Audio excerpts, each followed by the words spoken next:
Hello അസ്സാം വലൈക്കും നമസ്കാരം. അപ്പോൾ ഇന്നത്തെ നമ്മുടെ വീഡിയോ നല്ല പെർഫെക്റ്റ് ആയിട്ട് നല്ല ടേസ്റ്റിൽ നമ്മുടെ ബീഫ് ചില്ലി എങ്ങനെയാണ് ചെയ്തിട്ടെടുക്കുക എന്നുള്ളതിൻ്റെ വീഡിയോ ആണ്.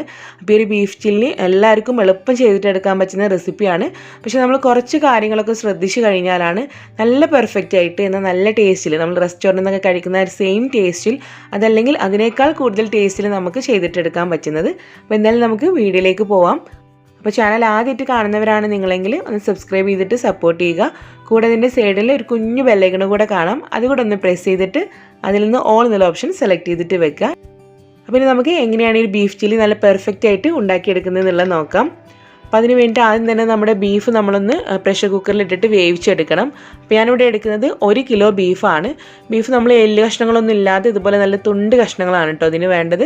അപ്പോൾ നന്നായിട്ട് ഇത് കഴുകി എടുത്തിട്ട് ഇപ്പോൾ ഞാൻ പ്രഷർ കുക്കറിലേക്ക് ഇട്ട് കൊടുത്തിട്ടുണ്ട്. അപ്പോൾ ഇത് നമ്മൾ ഒരുപാട് ചെറിയ കഷ്ണങ്ങളായിട്ട് ആദ്യമേ മുറിച്ചെടുക്കരുത്. ഇതുപോലെ കുറച്ച് വലിയ വലിയ കഷ്ണങ്ങളായിട്ടാണ് മുറിച്ചെടുക്കുന്നത്. ആദ്യമേ നമ്മൾ ചെറിയ കഷ്ണങ്ങളായി മുറിച്ചെടുത്ത് കഴിഞ്ഞാൽ പിന്നെ നമ്മളിത് കുക്ക് ചെയ്ത് വരുമ്പം ചിലപ്പോൾ ഇങ്ങനെ വെന്ത് ഉടഞ്ഞൊക്കെ പോകാനും അതുപോലെ പൊടിഞ്ഞു പോകാനൊക്കെ ചാൻസ് ഉണ്ട്. നമ്മൾ ഫ്രൈ ചെയ്യുമ്പം ആ ഒരു പെർഫെക്റ്റ് ആയിട്ടുള്ളൊരു അതിൻ്റെ ലുക്ക് ഉണ്ടല്ലോ, ആ നീളത്തിലുള്ള ലുക്ക് അത് കിട്ടൂല. അപ്പോൾ എന്തായാലും ഇതിനകത്തേക്ക് ഇനി നമ്മൾ കുറച്ച് കാര്യങ്ങളൊക്കെ ചേർത്തിട്ട് ഇതിനൊന്ന് വേവിച്ചെടുക്കണം. അപ്പോൾ ആദ്യം ഞാൻ ചേർത്ത് കൊടുക്കുന്നത് 1/2 ടീസ്പൂണോളം മഞ്ഞൾപ്പൊടിയാണ്. പിന്നെ ഇതിലേക്ക് വേണ്ടി ഞാൻ കാശ്മീരി മുളക് പൊടിയാണ് കേട്ടോ ചേർക്കുന്നത്. നിങ്ങൾക്ക് വേണമെങ്കിൽ എരിവുള്ള മുളക് പൊടി ചേർത്ത് കൊടുക്കാം. കാശ്മീരി മുളക് പൊടി ഒരു 1.5 ടീസ്പൂണോളം ചേർത്ത് കൊടുക്കുന്നുണ്ട്. അതുപോലെ ഒരു 3/4 ടീസ്പൂണോളം കുരുമുളകിൻ്റെ പൊടി കൂടെ ചേർക്കുന്നുണ്ട്. പിന്നെ ഇതിലേക്ക് ആവശ്യത്തിലുള്ള ഉപ്പ് കൂടെ ചേർക്കാം. വേണമെങ്കിൽ നമുക്ക് കുറച്ച് കറിവേപ്പിലൊക്കെ ഈ ഒരു സ്റ്റേജിൽ ചേർത്ത് കൊടുക്കാം കേട്ടോ. ഇനി നമ്മൾ ഈ ഒരു ബീഫ് കുക്ക് ചെയ്യാൻ വേണ്ടിയിട്ട് ഒരു 1/4 കപ്പോളം വെള്ളം മാത്രം ചേർത്ത് കൊടുക്കുക. ഒരുപാടൊന്നും വെള്ളം ഒഴിച്ചു കൊടുക്കേണ്ട ആവശ്യമില്ല. വളരെ കുറച്ച് വെള്ളം ചേർത്തിട്ട് നന്നായിട്ട് നമ്മുടെ കൈ വെച്ചൊന്ന് മിക്സ് ചെയ്തിട്ട് എടുക്കുക. ഉപ്പെല്ലാം പാകമാക്കിയതിന് ശേഷം നമുക്കിതിൻ്റെ പ്രഷർ കുക്കറിൻ്റെ അടപ്പ് വെച്ചിട്ട് അടച്ചു കൊടുത്തിട്ട് ഇതിനെ ഒരു 3/4 ഭാഗത്തോളം ഒന്ന് കുക്ക് ചെയ്തിട്ട് എടുക്കുകയാണ്. അപ്പോൾ ഏകദേശം ഈ ഒരു ബീഫ് നമുക്കൊരു 3 വിസിൽ വന്നു കഴിഞ്ഞാൽ ഫ്ലെയിമൊക്കെ ഓഫ് ചെയ്തിട്ട് അതിൻ്റെ സ്റ്റീം പോകുന്നവരെ വെയിറ്റ് ചെയ്താൽ മതി. ഇനിയിപ്പോൾ നിങ്ങൾ എടുക്കുന്ന ബീഫ് എങ്ങനെയാണോ അതിനനുസരിച്ചിട്ട് വേണം നിങ്ങൾ കുക്ക് ചെയ്യാൻ.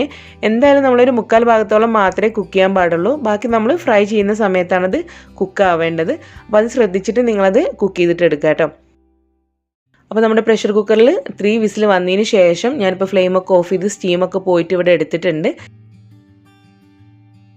നമ്മൾ ഈ ഒരു വെള്ളത്തിൽ നിന്നും ഈ ബീഫിൻ്റെ കഷ്ണങ്ങൾ മാത്രം പുറത്തേക്ക് എടുക്കുകയാണ്. നമുക്ക് ഈ വെള്ളം കളയേണ്ട ആവശ്യമില്ല കേട്ടോ. അത് നമുക്ക് ഇതിലേക്ക് തന്നെ ആവശ്യമായിട്ട് വരും കുറച്ച്. ബാക്കിയുള്ളത് വെച്ചിട്ട് നമുക്ക് കറികളിലേക്കൊക്കെ യൂസ് ചെയ്യാം കേട്ടോ. അതായത് ബീഫിൻ്റെ കറിയൊക്കെ ചെയ്യുന്നുണ്ടെങ്കിൽ അതിൻ്റെ കൂടെയൊക്കെ ചേർക്കാവുന്നതാണ്. ബീഫിൻ്റെ ചിക്കൻ്റെ കറിയിലേക്കൊക്കെ ചേർക്കാവുന്നതാണ്. അപ്പോൾ ഇത് ബീഫിൻ്റെ കഷ്ണങ്ങളൊക്കെ ഞാനൊരു പ്ലേറ്റിലേക്ക് മാറ്റി എടുത്തിട്ടുണ്ട്.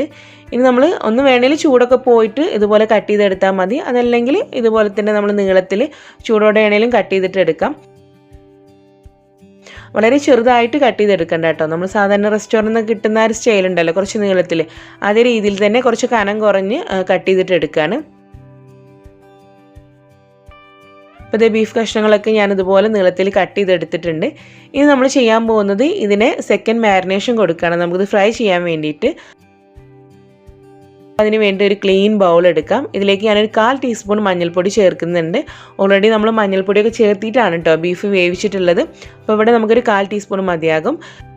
പിന്നെ ചേർക്കുന്നത് ഒരു 1 ടീസ്പൂൺ നമ്മുടെ റെഡ് ചില്ലി ഫ്ലേക്സ് ആണ് കേട്ടോ. അതായത് നമ്മുടെ ഉണക്കമുളക് ക്രഷ് ചെയ്തെടുത്താണ്. ഇതിൻ്റെ കൂടെ കാശ്മീരി മുളക് പൊടി ഞാനൊരു 1.5 ടേബിൾ സ്പൂണോളം ചേർക്കുന്നുണ്ട്. കാരണം നമുക്ക് എരിവിന് വേണ്ടിയിട്ട് ഞാനിപ്പം ആ ഒരു റെഡ് ചില്ലി ഫ്ലേക്സ് ഉണ്ടല്ലോ അത് മാത്രമേ ചേർത്തിട്ടുള്ളൂ. എരിവുള്ള മുളക് പൊടി ഞാൻ ചേർക്കുന്നേ ഇല്ല. പിന്നെ ഒരു 3/4 ടീസ്പൂണോളം നമ്മുടെ വലിയ ജീരകം അതായത് ഫെനൽ സീഡ്സ് നല്ല പോലെ ചതച്ചെടുത്തതാണ്. അതുകൂടെ ചേർക്കുമ്പോൾ നല്ലൊരു ഫ്ലേവറാണ് നമ്മൾ ബീഫ് ചില്ലി ഫ്രൈ ചെയ്തിട്ട് വരുമ്പം.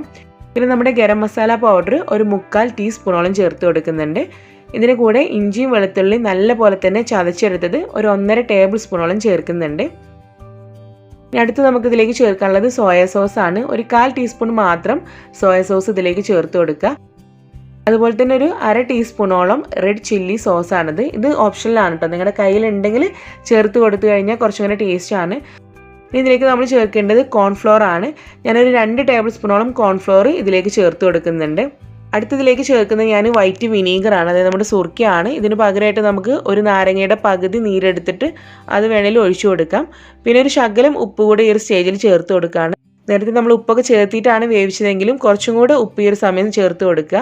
ഇനി ഞാനിത് പേസ്റ്റ് ആക്കിയിട്ട് എടുക്കുന്നത് നമ്മളിപ്പോൾ ബീഫ് കുക്ക് ചെയ്തിട്ടുള്ള ഒരു വെള്ളം ഉണ്ടല്ലോ, അതായത് ബീഫിൻ്റെ ആ ഒരു സ്റ്റോക്ക് ഉണ്ടല്ലോ, അത് വെച്ചിട്ടാണ് ഇതിനെ പേസ്റ്റ് ആക്കിയിട്ട് എടുക്കുന്നത്. നിങ്ങൾക്ക് വേണമെങ്കിൽ എഗ് വൈറ്റ്, അതായത് നമ്മുടെ മുട്ടയുടെ വെള്ളം മാത്രം ചേർത്തിട്ട് ഇതിനെ പേസ്റ്റ് ആക്കിയിട്ട് എടുക്കാം. ഞാനിപ്പോൾ ആ ഒരു മുട്ടയുടെ വെള്ളം ഒഴിവാക്കിയിട്ട് ഇവിടെ നമ്മുടെ ഒരു ബീഫ് വേവിച്ചെടുത്തുള്ള വെള്ളം തന്നെ ചേർത്തിട്ടാണ് കേട്ടോ അത് മിക്സ് ആക്കിയിട്ട് എടുത്തിട്ടുള്ളത്.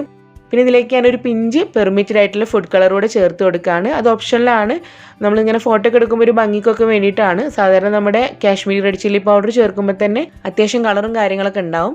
അപ്പോൾ വേണമെങ്കിൽ മാത്രം ഫുഡ് കളർ ചേർത്ത് കൊടുക്കുക. ഇനി നമ്മൾ എടുത്ത് വെച്ചിട്ടുള്ള, അതായത് കട്ട് ചെയ്ത് വെച്ചിട്ടുള്ള ബീഫിൻ്റെ പീസസ് ഇതിലേക്ക് ചേർത്തിട്ട് നമ്മളിതിനെ ഒന്ന് നന്നായിട്ട് മിക്സ് ചെയ്തിട്ട് എടുക്കുകയാണ്. നമ്മളിങ്ങനെ മിക്സ് ചെയ്യുമ്പം ഉടഞ്ഞു പോകാതെ ശ്രദ്ധിക്കണം കേട്ടോ, കാരണം ഒരു 3/4 ഭാഗത്തോളം വേവായിട്ടുള്ള ബീഫാണ്. അതുകൊണ്ട് നമ്മൾ ശ്രദ്ധിച്ചിട്ട് മിക്സ് ചെയ്തിട്ട് എടുക്കുക. എല്ലാം കൂടെ നന്നായിട്ട് ഞാൻ മിക്സ് ആക്കി എടുത്തിട്ടുണ്ട്. ഇനി ഞാനിതൊരു അരമണിക്കൂർ റെസ്റ്റ് ചെയ്യാൻ വേണ്ടിയിട്ട് വെക്കുകയാണ് കേട്ടോ. ഇതിന് ശേഷമാണ് ഞാനിത് ഫ്രൈ ചെയ്യാൻ വേണ്ടിയിട്ട് എടുക്കുന്നത്. നമ്മൾ ബീഫൊക്കെ അങ്ങനെ ആക്കി വെച്ചിട്ട് അരമണിക്കൂർ കഴിഞ്ഞിട്ടുണ്ട്. ഇനി നമുക്കിത് ഫ്രൈ ചെയ്യാൻ വേണ്ടിയിട്ടുള്ള ഓയിൽ ഇത് ഞാനിവിടെ ചൂടാക്കാൻ വേണ്ടി വെച്ചിട്ടുണ്ട്. ഓയിലൊന്ന് ചൂടായിട്ട് വരുമ്പോൾ ഞാനിതിലേക്ക് ആദ്യം തന്നെ കുറച്ച് പച്ചമുളക് ചെറുതായിട്ടൊന്ന് നടുകെ മുറിച്ചിട്ടിട്ട് അതാണ് കേട്ടോ ആദ്യം തന്നെ ഫ്രൈ ചെയ്തിട്ട് എടുക്കുന്നത്. അത് ഒരുപാട് കളർ മാറാൻ വേണ്ടിയിട്ട് നിൽക്കണ്ട, ജസ്റ്റ് ഒന്ന് കൊണ്ട് പൊരിഞ്ഞ് കിട്ടുമ്പോൾ നമുക്കിത് ഓയിലിൽ നിന്നും കോരിയെടുക്കാം. ഇതൊക്കെ നമ്മൾ ഫ്രൈ ചെയ്തിട്ട് വരുമ്പോൾ നമ്മുടെ ബീഫ് ചില്ലിയുടെ മുകളിലൂടെ ഇടാൻ വേണ്ടിയിട്ടാണ് കേട്ടോ. പിന്നെ ഞാൻ കുറച്ച് വെളുത്തുള്ളി ചെറുതായിട്ട് ഇങ്ങനെ നീളത്തിൽ കട്ട് ചെയ്തിട്ട് അതും കൂടെ ഒന്ന് ഈ ഒരു ഓയിലിൽ ഫ്രൈ ചെയ്തിട്ട് എടുക്കുന്നുണ്ട്. നിങ്ങൾക്ക് വേണമെങ്കിൽ നമ്മുടെ വറ്റൽമുളകൊക്കെ എടുക്കാം കേട്ടോ. പക്ഷെ ഞാനിന്നിപ്പോൾ ഇവിടെ പച്ചമുളകും അതുപോലെ തന്നെ വെളുത്തുള്ളിയും കൂടെ കുറച്ച് കറിവേപ്പിലയാണ് ചേർത്ത് കൊടുക്കുന്നത്. അപ്പോൾ ഇത് നമുക്ക് ബീഫ് ഫ്രൈ ചെയ്യുന്നതിൻ്റെ മുന്നേ ചെയ്ത് വെച്ച് കഴിഞ്ഞാൽ നല്ല പെർഫെക്റ്റ് ആയിട്ട് നല്ലൊരു കളറൊക്കെ കിട്ടും. ബീഫിൻ്റെ കൂടെ ആകുമ്പോൾ ചിലപ്പോൾ ഒരുപാട് അങ്ങ് ഫ്രൈ ആയി പോകാനും ചാൻസ് ഉണ്ട്. അതുകൊണ്ടാണ് ഞാനിപ്പം ആദ്യമേ ഇത് ഫ്രൈ ചെയ്തിട്ട് എടുക്കുന്നത്. അപ്പോൾ അങ്ങനെ നമ്മൾ പച്ചമുളകും അതിൻ്റെ കൂടെ വെളുത്തുള്ളിയും അതുപോലെ കറിവേപ്പിലയും ഇത്രയും നമ്മൾ ഫ്രൈ ചെയ്ത് മാറ്റി വെച്ചിട്ടുണ്ട്. ഇനി നമ്മൾ ഈ ഒരു ഓയിലിലേക്ക് നമ്മൾ റെഡിയാക്കി വെച്ചിട്ടുള്ള നമ്മുടെ മസാലയൊക്കെ തേച്ച് പിടിപ്പിച്ച് വെച്ചിട്ടുള്ള ബീഫിൻ്റെ കഷ്ണങ്ങൾ ചേർത്തിട്ട് ഫ്രൈ ചെയ്തിട്ട് എടുക്കുകയാണ്. 1, 2, 3 ബാച്ചായിട്ട് കുറേശ്ശെ ചേർത്തിട്ട് വേണം നമ്മളത് ഫ്രൈ ചെയ്തിട്ട് എടുക്കാൻ. ഞാനിതിപ്പം ഓയിൽ കുറച്ച് യൂസ് ചെയ്തിട്ടാണ് കേട്ടോ ഫ്രൈ ചെയ്യുന്നത്. കാരണം നമ്മളിത് ഫ്രൈ ചെയ്ത് കഴിഞ്ഞാൽ പിന്നെ ഓയിൽ നമ്മൾ വേസ്റ്റ് ആക്കുമല്ലോ. അപ്പോൾ അതുകൊണ്ട് ഞാൻ കുറച്ച് ഓയിൽ ചേർത്തിട്ട് ഒരു 4-5 ബാച്ചായിട്ടാണ് ഇത് ഫ്രൈ ചെയ്തിട്ട് എടുക്കുന്നത് കേട്ടോ. ഇനി നമ്മളിത് ഒരുപാട് സമയമൊന്നും ഓയിലിട്ടിട്ട് ഫ്രൈ ചെയ്യേണ്ട ആവശ്യമില്ല. കാരണം നമ്മളിത് ഒരു 75% കുക്കായിട്ടുള്ള ബീഫാണ്. ഇനി നമ്മൾ ചെറുതായിട്ട് അതിനൊന്ന് ക്രിസ്പി ആക്കിയിട്ട് എടുക്കുക എന്നുള്ളത് മാത്രമേ ഉള്ളൂ. അപ്പോൾ അതുകൊണ്ട് വളരെ കുറഞ്ഞ സമയം മാത്രം നമ്മളിത് ഓയിലിട്ടിട്ട് ഫ്രൈ ചെയ്തിട്ട് എടുത്താൽ മതി. അപ്പോൾ അത്യാവശ്യം ഇത് ഫ്രൈ ആയി വന്നിട്ടുണ്ട്. ഇനി നമുക്കിത് ഓയിലിൽ നിന്നും കോരി എടുത്തിട്ട് ഒരു സ്ട്രെയിനറിലോട്ട് മാറ്റാം, എക്സസ് ആയിട്ടുള്ള ഓയിലൊക്കെ ഒന്ന് ഒഴിവായി കിട്ടാൻ വേണ്ടിയിട്ട്. അങ്ങനെ നമ്മുടെ നല്ല ടേസ്റ്റി ആയിട്ടുള്ള നല്ല പെർഫെക്റ്റ് സ്റ്റൈലിൽ റെസ്റ്റോറൻറ്റ് സ്റ്റൈലിലുള്ള നമ്മുടെ ബീഫ് ചില്ലി ഇവിടെ റെഡി ആയിട്ടുണ്ട്. നിങ്ങളെല്ലാവരും ഒന്ന് ട്രൈ ചെയ്തിട്ട് നോക്കാം കേട്ടോ. ഒരിക്കലും നിങ്ങൾക്കിത് ഫ്ലോപ്പ് ആവില്ല. ഈ ഒരു റെസിപ്പി ഫോളോ ചെയ്ത് കഴിഞ്ഞാൽ നമ്മുടെ പൊറോട്ടയുടെ കൂടെയും അതുപോലെ നമ്മുടെ ഗീ റൈസിൻ്റെ കൂടെയൊക്കെ നല്ല പെർഫെക്റ്റ് ടേസ്റ്റ് ആണ് കേട്ടോ അതിന്. അപ്പോൾ എന്തായാലും ട്രൈ ചെയ്തിട്ട് നിങ്ങളുടെ ഫീഡ്ബാക്ക്സ് അറിയിക്കുക. വീഡിയോ ഇഷ്ടമായ ലൈക്ക് ചെയ്യുക, ഫ്രണ്ട്സിലേക്കൊക്കെ ഒന്ന് ഷെയർ ചെയ്തിട്ട് കൊടുക്കുക. പിന്നെ ഇൻഷാ അല്ലാഹ് നമുക്ക് മറ്റൊരു വീഡിയോ ആയിട്ട് കാണാം. താങ്ക്